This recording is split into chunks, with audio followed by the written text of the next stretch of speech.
Welcome to this week's Ask Charlie. Obviously, it's all things Christmas. It is so nearly upon us that I thought I'd sit down and chat through all sorts of things to do with Christmas. The first thing I'm going to chat about is somebody asked me the other day, and it really got me thinking, what does Christmas mean to you, Charlie? And, you know, I think there's so much hype in the media about Christmas. It starts, well, in November, but if not even earlier. There's Christmas music, there's Christmas things in the shops, and there's so much sort of media and pressure that makes it this big, big, big thing. But actually, when you just stop and think about it for a moment, it's one day. It's the birth of Christ. And that is ultimately what it is. And I think it's been hyped into this massive, massive thing.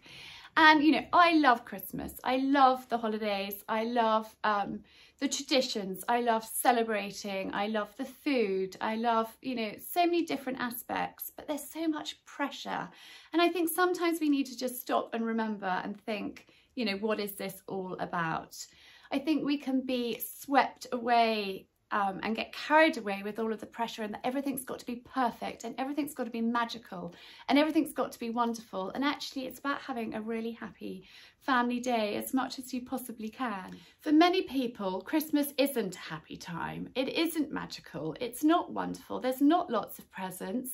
They might be on their own. They may have lost a loved one.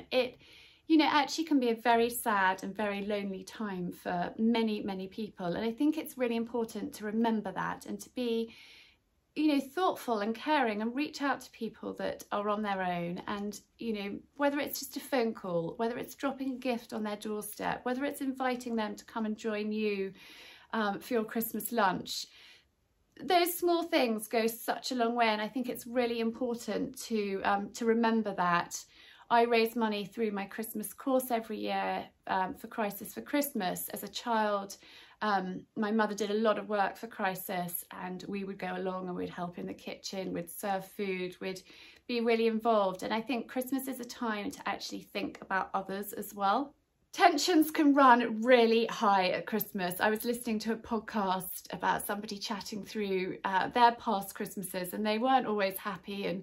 And one year, her mother threw the turkey across the room at the father, and you know, that's really stressful. And it got me thinking about you know, some of my past stressful Christmases. I remember one year I was expecting mum to come and stay. It was Christmas Eve and she didn't come, and I had done everything was ready. I was heavily pregnant with Coco. Archie was a toddler and I was really upset. Simon and I, you know, chatted it through, and actually it was better that she didn't come. We had a really happy Christmas, just the three of us. And she wasn't in a great place herself. And rather, yes, I was gutted. I was upset about it, but I didn't want it to ruin things for us. And we chatted on the phone, and I realised that she wasn't in a great place, so it was probably better that she didn't come. But, you know, I do remember that because it's hurtful and it's difficult, and we've had some stressful Christmases when I think there's just so much pressure, isn't there, for everything to be wonderful and perfect, and it's not always. And so I think it's important to go with the flow as much as possible. Try and bite your tongue if you don't need to say something that you know is going to be hurtful. And, you know, plan as much as you possibly can and try and be organised. But done is better than perfect. It doesn't all need to be perfect. Having a happy time when the atmosphere is happy and lighthearted is far more important. And also it's important to delegate, get people involved so you're not doing everything. You know, give somebody the drying up to do, give somebody else the washing up, whatever it might be. You know, don't drop obvious hints. Just say, please could you do this? Please could you bring the red currant sauce or whatever it is? But, you know, just be thoughtful, be kind, and just take the pressure off, I think is what I'm trying to say, because that doesn't get us anywhere. Communication is key. It's really important that you tell people how you're feeling. If you need half an hour's headspace, then, you know, either go up and have a lie down or send them out for a walk and just say, I just need a moment to kind of gather my thoughts. I know in the past I've kind of dropped really what I thought were obvious hints, and actually they weren't, and they weren't picked up on, and that's when tensions run high. So I think it's really important that you say how you're feeling, and whether that's getting people to help or whatever it might be, but don't beat around the bush. Say what you mean, and I think that makes life a lot easier too. Now on to lighter things. Christmas TV and movies. I think there's always so many great things to watch, and I love snuggling down and watching a good film. We've just watched A Boy Called Christmas, which I can highly recommend. It's all about hope, and I think hope is such a powerful word when you sort of stop and think about it. We all need hope in our lives, don't we? And I think, it's just a really beautiful film. So I highly, highly recommend that. We've also recently watched Love Actually, which I think is just hilarious. The Holiday, great Christmas movie. And then the Nativities. Nativity, and then I think it's called Nativity 1 and 2. Just hysterical. They are so funny. I love Martin Clunes. He's just hilarious. Home Alone is always a great one as well, and the children say some of the lines. It's just hysterical with those baddies trying to break in, and I think really, really funny. Home Alone, it's just a classic, isn't it? I think it's a great idea to have some games on hand as well. So this is a vintage collection of party games, 50 games for all ages, and this is something that we have really enjoyed, so that I can highly recommend. Cheat card game. We love playing cards, and I think it's a great fun thing to do. This is called Lucky Dip, and dip in, pick a stick and have a laugh with your friends and family. Depending on the luck of the draw, you could pick a stick featuring a charade, a name, a song, a dare or a joke. And this is a charade, La La Land, and or the Gruffalo.